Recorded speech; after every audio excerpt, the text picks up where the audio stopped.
Metamorfosia.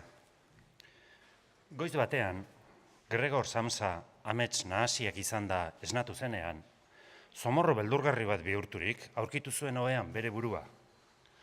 Oskolantzeko bizkar gogorraren gainean zegoen, eta burua pixka bat jasoz ikusi zuen bere sabel konkor marroia, uztai formako gogortasunekin, eta ohearen tapakia, noiz nahi erortzeko zorian, etzen ura estaltzeko gai.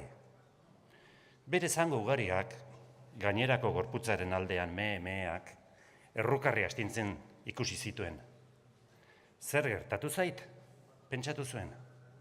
Etzen ametsa. Bere gela, gizaki batentzako gela egokia, txikitxoa baina, pakean zegoen, betiko lau hormen artean. Oial laginen bilduma bat zegoen, mailaren gainean zabalduta, Samsa saltzaile bidaiaria baitzen, eta haren gainean zegoen, zintzilik, aldizkari batetik moztu eta marko urreztatu eder batean ipini berri zuen irudia. Andereño bat agertzen zen bertan, kapela eta boa batekin, biak larruzkoak, bizkarra zuzen zuela eserita, eta ikuslearen gana zuzenduta zeukan besaurre osoa, larruzko mauka astun baten barruan ezkutaturik.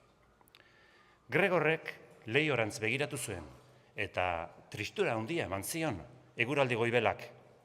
Euriak hotsarekin jotzen zuen leihoaren metalezko ertza. Lo gehiago egin eta zorakeriak ahaztea onena, pentsatu zuen. Baina hori guztiz ezinezkoa zen, eskuineko aldearen gainean lo egiten baitzegoen ohituta, eta egoera hartan etzen gauza. Indar eginez bere burua eskuinaldera bota arren, behin da berriro itzultzen zen bizkar gainera. Ehunaldi saiatu, begiak itxi, zangoen astinduak ikusi beharrik ez izateko, eta ez zuen etxi, eskuineko aldean min sor ez ezagun bat sentitzen hasi zen arte.